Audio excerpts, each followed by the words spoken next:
Hey, my name is Noah Bennett. I'm 27, and I live in a small apartment in Capitol Hill, Seattle. I work as a freelance video editor for small advertising agencies and a few YouTube channels that still can't afford full-time staff. It's not glamorous, but it pays the rent and lets me keep my own hours. Most days I sit in front of two monitors with noise-canceling headphones on, cutting footage until my eyes burn. I have one person I call the second anything happens in my life, good or bad. Her name is Maya Collins. She's 26, works as a UI/UX designer for a startup that makes productivity apps, and she's been my best friend since freshman year of college. We met in a required communications class. I was the guy who always showed up late with coffee stains on his notebook. She was the one who actually took notes and somehow still had time to help me pass. We pulled all-nighters together on group projects, ate instant ramen in her dorm when neither of us had money for real food, and stayed up until 4 in the morning talking about the kind of people we wanted to become. When I got dumped by my first serious girlfriend sophomore year, Maya showed up at my apartment with 2 pints of ice cream and didn't leave until I stopped crying. When she lost her first internship, I drove her to the interview for the next one and waited outside in the car for 2 hours. People always assume we're together. We get it. The way we finish each other's sentences, the way we can sit in silence for 20 minutes without it feeling weird, the way I'm the first person she texts when something good or terrible happens. But we're not. We've never been. I've told myself that so many times it's become automatic. We're just best friends, that's what I say. Maya usually just smiles and changes the subject. Tonight started like a lot of nights lately. I had gone on another date from one of those apps I keep telling myself I'm going to delete. Her name was Tessa. She was pretty, worked in marketing, and within the first 15 minutes of sitting down at the restaurant, she had already asked me how much I made last year, whether I owned property, and if I was serious about financial stability. I tried to steer the conversation toward movies or travel or literally anything else, but she kept circling back like she was conducting a job interview for the position of future husband. I left after the main course, made up something about an early client call. The second I got home, I kicked off my shoes, opened my laptop, and called Maya like I always do. She answered on the second ring, sitting on her couch in an oversized sweater, eating cereal straight from the box. Her hair was up in that messy bun she wears when she's had a long day at work. The second she saw my face, she grinned. "Another one bites the dust?" she asked, mouth full of Cheerios. I groaned and leaned back in my chair. She asked me if I had a 5-year financial plan. During appetizers, Maya laughed so hard she almost choked. "Noah, I keep telling you, you're not going on dates, you're going to job interviews for the role of stable boyfriend with good credit." "Tell me about it," I said. At this point, I'm starting to think I should just put my W-2 on my dating profile and save everyone some time. She shook her head, still smiling, but something in her eyes looked a little tired. I didn't notice it then.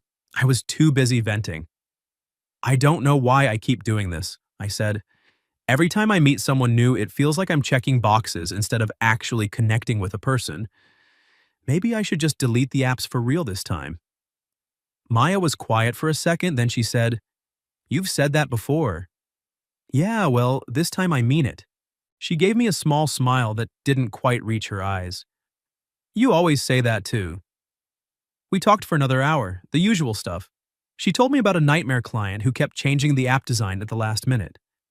I told her about a video project that was driving me crazy because the client couldn't decide on a color grade.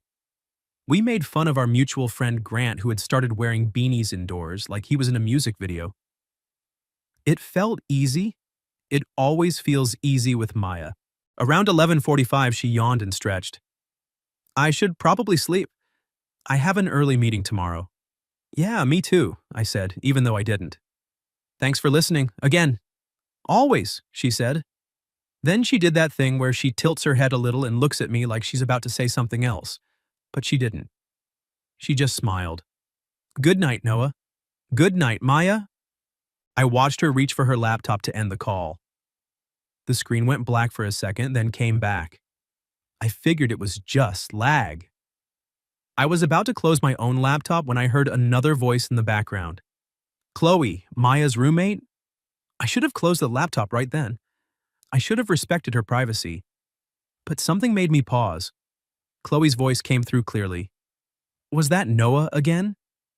Maya sighed. I could see her now, sitting on the couch with her back to the camera. She didn't know I was still there. Yeah, she said. Chloe walked into the frame holding a glass of water. You know, at some point you're going to have to stop letting him do this to you. Maya didn't answer right away. She just stared at the floor. Chloe sat down beside her. He calls you every single time a date goes bad. He tells you about every girl he meets. And you just sit there and listen like it doesn't kill you a little more every time. I know, Maya said quietly. Then why do you keep doing it? Maya was silent for a long moment. When she finally spoke, her voice was so soft I almost didn't hear it. Because I love him, Chloe. I've loved him for a long time. But he only calls me when another girl disappoints him. The words hit me like a physical blow. I stopped breathing. My hands froze on the keyboard. Maya kept talking, her voice cracking just a little. He doesn't see me that way. He never has. And if I tell him how I feel, I might lose him completely. At least this way. At least I still get to be in his life. Chloe put a hand on her shoulder. Maya. I'm fine, Maya said, even though she clearly wasn't. I've been fine for 6 years. I can keep being fine. I don't remember deciding to speak. The words just came out. Maya? Both of them froze. Maya's entire body went rigid. She turned slowly toward the laptop, eyes wide with horror. Chloe's mouth fell open. Maya's face went pale. You? You're still there? I swallowed hard. My throat felt like sandpaper. Yeah. For 3 full seconds, nobody moved. Then Maya lunged forward and slammed the laptop shut so hard I heard it through my own speakers. The screen went black. I didn't move for a long time after the screen went black. My apartment was quiet except for the low hum of my laptop fan and the distant sound of rain tapping against the window. I sat there staring at the dark screen like it might somehow replay the last 30 seconds and tell me I had imagined everything. But I hadn't. I've loved him for a long time, Chloe. He only calls me when another girl disappoints him. The words kept looping in my head, each repetition hitting harder than the last. 6 years. 6 years of late-night calls, inside jokes, and pretending we were just friends. 6 years of me telling myself that the way my stomach flipped when she laughed at my stupid jokes was normal. That the way I always wanted to tell her first when something good happened was just what best friends did. I had spent so long convincing myself that what we had was safe, that it was better this way. Because if I ever admitted how I really felt, I might lose the one person who had seen me at my absolute worst and still chose to stay. And now I knew she had been doing the exact same thing. I don't know how long I sat there. 5 minutes? 10? My hands were still frozen on the keyboard. My chest felt tight, like someone had wrapped a rope around my ribs and was slowly pulling it tighter. Then the screen lit up again. Maya's face appeared. She looked like she had been crying. Her eyes were red, her hair had fallen out of its bun, and she was breathing like she had just run up a flight of stairs. Chloe stood behind her, arms crossed, looking like she was ready to throw my laptop out the window if I said the wrong thing. You're still there, Maya said. Her voice was small, almost broken. I nodded slowly. Yeah. She swallowed hard. How much did you hear? Enough. The silence that followed was the loudest thing I had ever experienced. Even through the screen, I could feel it pressing against my chest. Maya looked down at her hands. You weren't supposed to hear that. I know. Then why didn't you hang up? I let out a shaky breath. Because I couldn't move. Because every single thing you said felt like someone had finally turned on the lights in a room I had been sitting in the dark in for years. She didn't say anything, just kept staring at her lap. Chloe leaned forward slightly. Noah, if you're about to say something stupid like, I'm sorry you feel that way, I swear to God. I'm not, I cut in. My voice came out rougher than I expected. I'm not going to apologize for how you feel. That would be insulting. Maya finally looked up at me. Her eyes were glassy. Then what are you going to say? I ran a hand through my hair. My heart was hammering so hard I was surprised she couldn't hear it through the microphone. I'm going to say that I've been doing the same thing, I admitted. I've been comparing every single girl I meet to you, and none of them ever come close. I thought I was just being picky. I thought I was just bad at dating. But the truth is, I've been measuring everyone against the one person I was too scared to lose. Maya's lips parted slightly, but no sound came out. I call you after every terrible date because you're the only person who makes me feel like I'm not completely broken. I continued. I tell you about every girl I meet because I'm trying to convince myself that one of them might eventually feel the way you do. But none of them ever do, and I kept pretending I didn't know why. I leaned closer to the camera. Maya, I've been in love with you for so long I don't even remember what it felt like before. I just buried it under the word friend because losing you felt like the worst possible outcome. So I stayed safe. I stayed in the lane we both agreed on. And I let you do the same thing. A tear slipped down her cheek. She wiped it away quickly, like she was angry at herself for letting it fall. You don't get to say that just because you feel guilty, she whispered. You don't get to rewrite 6 years of friendship into some tragic love story just because you overheard something you weren't supposed to hear. I'm not rewriting anything, I said. I'm finally admitting what I've known for years but was too much of a coward to say out loud. Chloe muttered something under her breath that sounded a lot like, about damn time, but neither of us acknowledged her. Maya shook her head. This is too much. I can't. I need time to think. You need time to think. We can't just. I'm coming over, I said. She froze. What? Right now? I'm not doing this through a screen. I'm not going to have the most important conversation of my life with a webcam you forgot to turn off. Noah, it's almost midnight. It's raining. You don't have to. I do, I said firmly, because I've already wasted 6 years pretending. I'm not wasting another night. I stood up and grabbed my keys from the counter. Maya watched me through the camera, her expression a mix of fear and something that looked dangerously close to hope. Chloe's here, she said, almost like a warning. Good, I replied. She can make sure I don't say anything stupid. I heard Chloe snort in the background. Maya hesitated. Then she nodded just once. Okay? I didn't say goodbye. I just ended the call, shoved my phone in my pocket, and walked out into the rain. The drive to her apartment usually takes 18 minutes. That night it felt like an hour. Every red light gave me too much time to think. Every raindrop on the windshield reminded me of all the nights we had spent talking until sunrise, all the times I had almost said something real and then swallowed it back down. I thought about the way she always saved the last slice of pizza for me, even though she claimed she didn't like the crust. I thought about how she knew exactly how I took my coffee and how she never let me pay for anything when I was between jobs. I thought about the way her voice got softer when she was tired, and how I had spent years convincing myself that noticing those things didn't mean anything. By the time I pulled up in front of her building, my hands were shaking. I sat in the car for a minute, staring at the rain sliding down the windshield, trying to steady my breathing. Then I got out and walked to her door. Chloe opened it before I could even knock. She looked me up and down, rain dripping from my hair onto her welcome mat. If you're here to break her heart, you can turn around right now, she said quietly. I mean it. I'm not, I said. I'm here to stop pretending. I haven't been in love with her since the day she helped me pass that stupid communications class. Chloe studied my face for a long moment. Then she stepped aside. She's in the living room, she said. And Noah? Yeah? Don't mess this up. I nodded. I won't. I walked past her and into the apartment I had been in 100 times before, but tonight it felt different. Like the air itself had changed. Maya was standing in the middle of the living room in that same oversized sweater, arms wrapped around herself like she was trying to hold something in. Her eyes met mine the second I stepped through the doorway. Neither of us spoke. For the first time in 6 years, there was nothing left to hide behind. And I had never been more terrified in my life. Then she said, so softly I almost didn't hear her, "You didn't have to come." Yes, I did. She wrapped her arms around herself.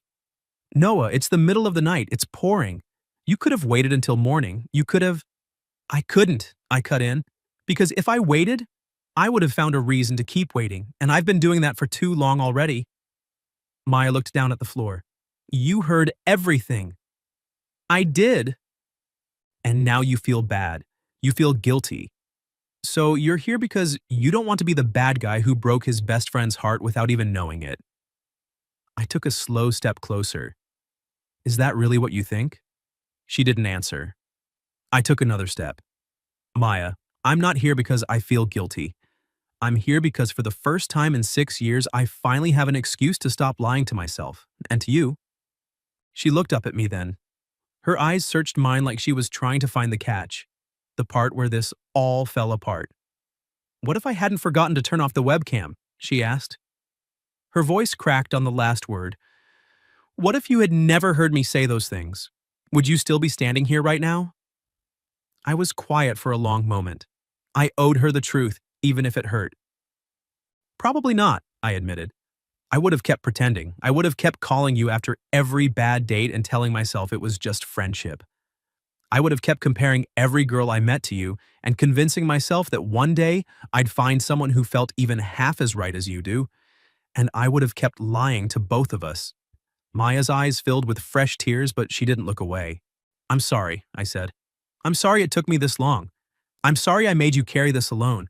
I'm sorry I was too much of a coward to say what I should have said years ago. She shook her head. Don't apologize for something you didn't know how to say. I knew, I said quietly. I just chose not to. The space between us felt charged, like the air right before a thunderstorm. I could see every detail of her face, the way her bottom lip trembled slightly, the way her fingers were gripping the sleeves of her sweater, the way she was breathing like she was trying very hard not to fall apart. I don't want this to be because of guilt, she whispered. I don't want you to wake up tomorrow and realize you only said all of this because you felt sorry for me. I took one more step. We were close enough now that I could smell the faint trace of her shampoo, the same one she had used since college. I'm not saying this because I feel sorry for you, I said. I'm saying it because every single path in my life has quietly led me back to you. I just kept taking detours because I was terrified of what would happen if I finally admitted it. Maya's breath hitched. And what happens now? I looked at her, really looked at her, and let every wall I had built over the past 6 years fall away. Now we stop pretending, I said. Now we stop hiding behind the word friend like it's some kind of shield. Now we figure out what this actually is without the lies. She was quiet for a long moment. Then she asked the question I knew was coming.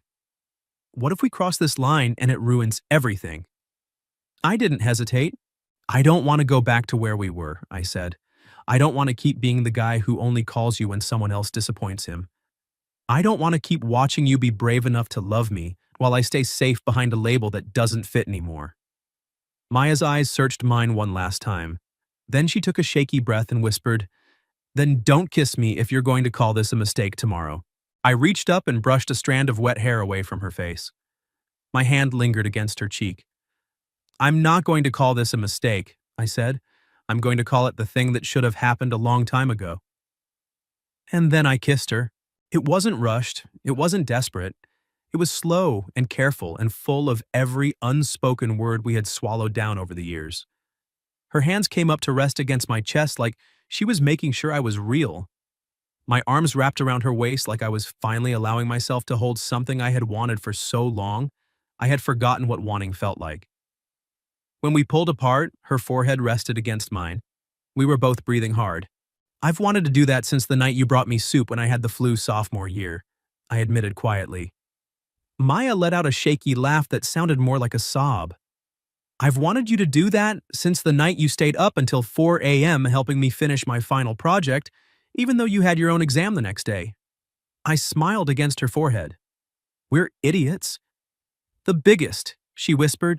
From the hallway, I heard Chloe's door click shut quietly. She had been watching. I didn't mind. Someone needed to make sure I didn't screw this up. Maya pulled back just enough to look at me. Her eyes were still red, but there was something new in them now. Something that looked a lot like hope. So, what happens now? She asked again. I tucked her hair behind her ear. Now we figure it out. Together. No more pretending. No more hiding behind friendship like it's a safety net. She nodded slowly. Then she rested her head against my chest, right over my heartbeat. I'm scared, she said. Me too, I answered honestly. But I'm more scared of going back to the way things were. We stood there in the middle of her living room, rain still falling outside, heart still racing. And for the first time in 6 years, there was nothing left between us except the truth. And it felt like coming home. After that night, nothing went back to the way it was. We didn't wake up the next morning and pretend the kiss never happened. We didn't go back to calling each other best friend like it was still the safest word in the world. Something had shifted, and we both felt it. Maya still lived with Chloe. I still lived in my small apartment in Capitol Hill. But almost every night after work, she came over. At first, it was just for dinner. Then she started leaving her jacket behind. Then a toothbrush appeared in my bathroom. Then a few changes of clothes. Then her laptop started living on my coffee table more often than not. I didn't say anything at first. I just watched it happen, quietly, like watching a plant grow in slow motion. One Saturday morning, I opened my closet to grab a hoodie and froze. Half the space was no longer mine. There was her cream-colored sweater hanging right next to my black one. Her favorite pair of jeans folded on the shelf below. A pair of her sneakers tucked in the corner. I stood there staring at the evidence of her slowly taking over my life without either of us ever officially saying the words. Maya walked out of the kitchen holding a glass of water. She saw me standing in front of the open closet and raised an eyebrow. "What are you laughing at?" she asked. I hadn't even realized I was smiling. "I was just wondering when exactly you moved in without telling me." She followed my gaze to the closet. For a second, she looked embarrassed, like she'd been caught doing something wrong. Then she shrugged, trying to play it cool. Maybe I was just slowly invading. I reached into the drawer of my nightstand and pulled out the spare key I had been meaning to give her for weeks. I walked over and placed it in her hand. "You don't need to invade," I said. "You can just have a key." Maya stared at the small piece of metal in her palm like it was something fragile. "Are you sure?" she asked quietly. "This isn't because it's convenient or because I'm here all the time?" "No," I said. "It's because I want you to be able to walk through that door whenever you want. Not as a guest, as someone who belongs here." She didn't say anything for a long time. Then she closed her fingers around the key and nodded. When she looked up at me, her eyes were a little glassy. 2 weeks later, she officially moved in. There was no grand romantic speech, no candlelit dinner, or dramatic, "Will you move in with me?" moment. It was just us carrying boxes up the stairs, arguing about which way the couch should face, and discovering that loving each other from a distance was very different from actually living together. Maya was messier than I expected. She left half-empty coffee cups everywhere and somehow managed to spread her design sketches across every flat surface in the apartment within 2 days. I stayed up later than she thought was healthy and sometimes forgot to eat when I was deep in a project. We fought about small things. She hated that I skipped meals when I was working. I hated that she bottled everything up and said, "I'm fine," even when she clearly wasn't. One night we argued because I forgot about a dinner reservation she had made 2 weeks earlier. She stood in the kitchen with red eyes, arms crossed tightly over her chest. "I'm scared this only works when we're not actually living together," she said. "I'm scared that once you see all of me, the mess, the overthinking, the way I take on everyone else's problems, you'll realize I'm not as special as you thought." I walked over to her and gently pulled her arms away from her chest. "You're not special because you're perfect, Maya," I said. "You're special because after everything, the person I still want to come home to is you." She didn't answer with words. She just stepped forward and hugged me so tightly I felt her heartbeat against mine. From that night on, the apartment stopped feeling like a place I lived alone in. It started feeling like ours.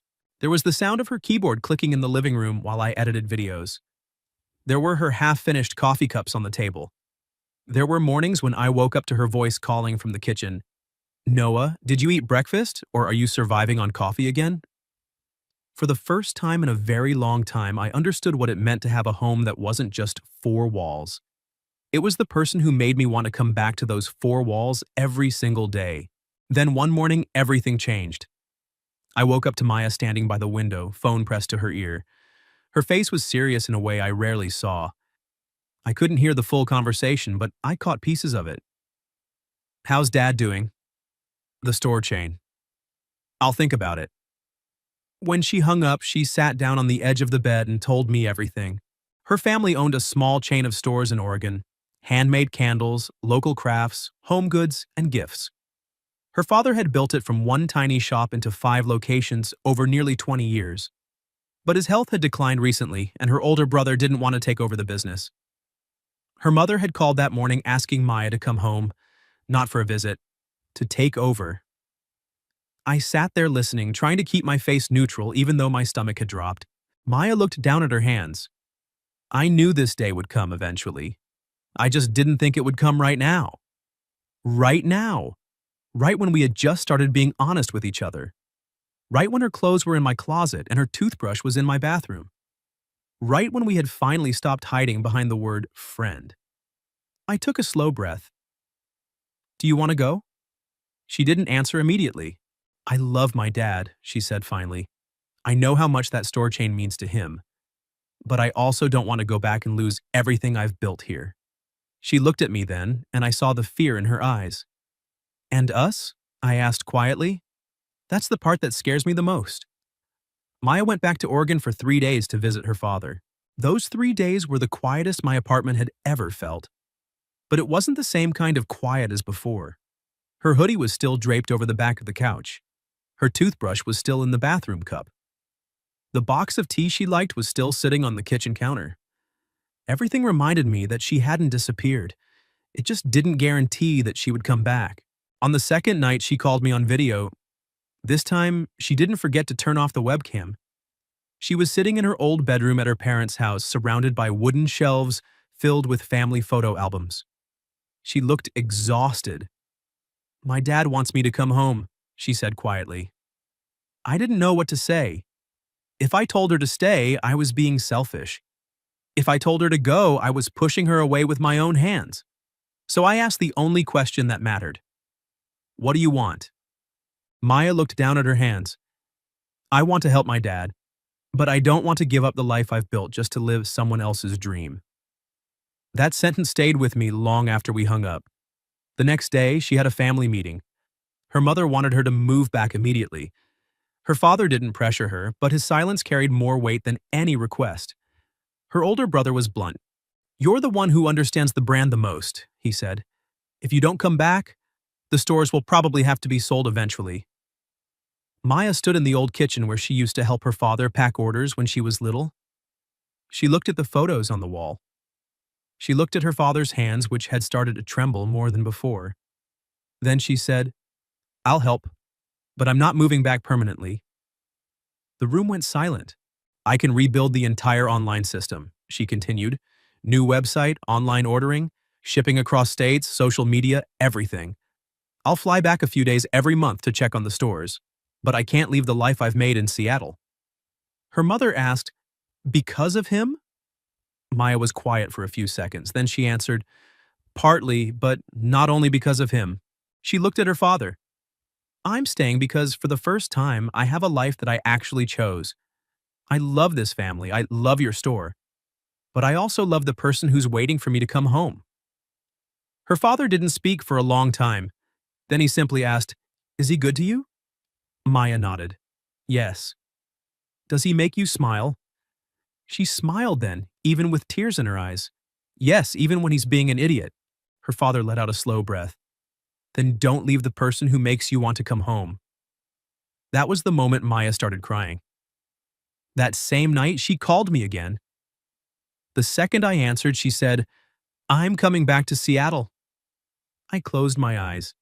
It felt like something heavy in my chest finally settled. What about your dad's store? I asked. I'm going to help him from here, she said. I'll build the website, the ordering system, the shipping, the marketing. I'm not abandoning my family, but I'm also not abandoning us. I couldn't speak right away. Maya looked at me through the screen. Are you still there? I let out a quiet laugh. Yeah, I'm just trying not to look too relieved. Too late, she said. Your face gave it away. 3 days later, Maya came back. She dragged her suitcase into the middle of the living room, looked around and said, I think this time I'm not going to pretend I accidentally left things here. I walked over and picked up her suitcase. Then let me help you move in properly. She looked at me. For real this time. For real. From that day on, we built something new. Maya worked her regular design job during the day. At night, she rebuilt her father's entire business from our living room. I helped her film product videos, take photos, and edit short clips for social media. Slowly, orders started coming in from California, Texas, New York, places that had never heard of their little family stores before. One late night, we sat on the living room floor surrounded by half-packed boxes. Maya's laptop was open, showing that the online store had just crossed 500 orders for the month. Her eyes were red from happy tears. "I think my dad's going to be okay," she said. I pulled her closer. "What about you?"